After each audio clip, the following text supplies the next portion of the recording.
Hello, in this video, we're going to talk about the clinical anatomy of the nasal cavity, focusing on the sinuses. Let's begin by cutting a cross-section or sagittal section of the nose and look at the general structure and revise the anatomy. Here is the nasal cavity. The nasal cavity is bordered inferiorly by the palate, which consists of a hard, bony palate anteriorly and at the back, the soft palate, which contains no bone. Of course, you have the oral cavity here and the tongue here. The epiglottis is the gateway to the trachea, which connects to the lungs. The esophagus is the route to the stomach.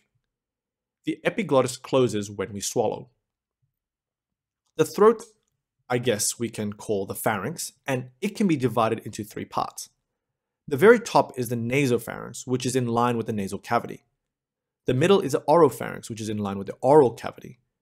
And the bottom is a laryngopharynx, where we have the larynx, essentially. Your brain sits in this cavity here at the top, surrounded by bone. There's a small hole in the front of our skull, you can say. And this is actually a sinus, and this is called the frontal sinus.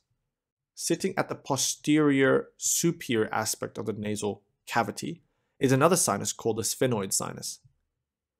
Of course, we have actually more sinuses than this, but it's good to know these two for now. There are other important structures within and surrounding the nasal cavity. Let's take a closer look again.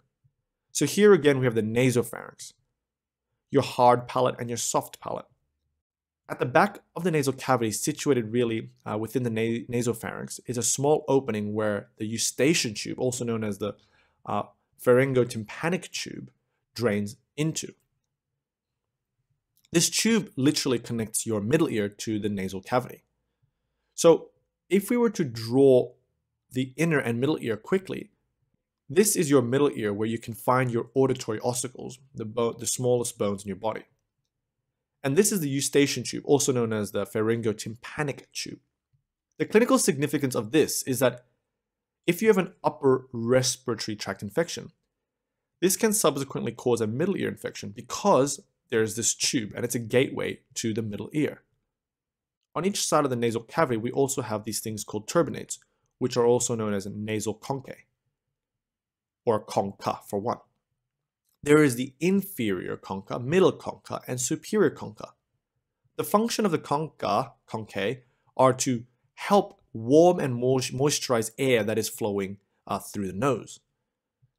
Now, behind each respected conchae, you have the nasal meatus.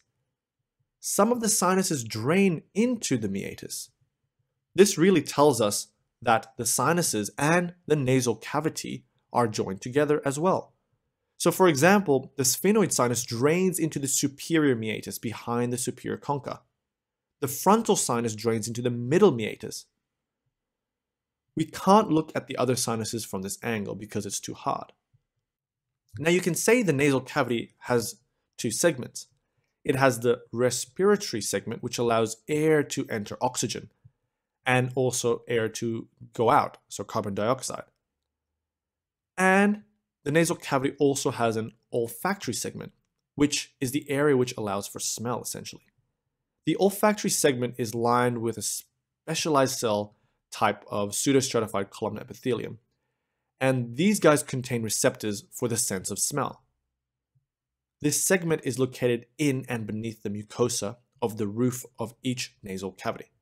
These receptors will make up the olfactory nerve, which is a cranial nerve number 1, and this will be carried back into the brain where smell is perceived.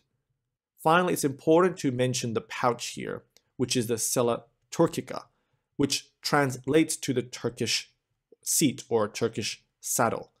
And this is essentially the pituitary fossa, where the pituitary gland sits. Of course, the gland doesn't actually sit on it, but it's rather protected or encased by it. Rhinitis, also known as coryza, is irritation and inflammation of the mucosal membranes in the nose. Because the nose and sinuses are joined, as we have learned, rhinitis can lead to sinusitis, which is inflammation of the sinuses. Let's recap again the anatomy. Here is the superior concha, middle concha, inferior concha. And behind each concha, you have the meatus. So here you have the superior meatus, middle meatus, and inferior meatus. Here is your sphenoid sinus and frontal sinus. This is your nasopharynx, and remember the pharyngotympanic tube drains here from the middle ear. Now this is one angle of looking inside the nasal cavity, but let us cut a coronal section and look at the nasal cavity and sinuses from the front. To orientate ourselves, this here is the orbit where the eyeball sits, and here is our teeth. This is your superior concha, behind it the superior meatus. This is your middle concha, behind it the middle meatus. Inferior concha, behind it the inferior meatus. Below the orbit and lateral to the nasal cavity are your maxillary sinus. The maxillary sinus, like the frontal sinus, drains into the middle meatus. Here are your frontal sinus, which, as we talked about earlier, sits essentially above the orbit, and they also drain into the middle meatus.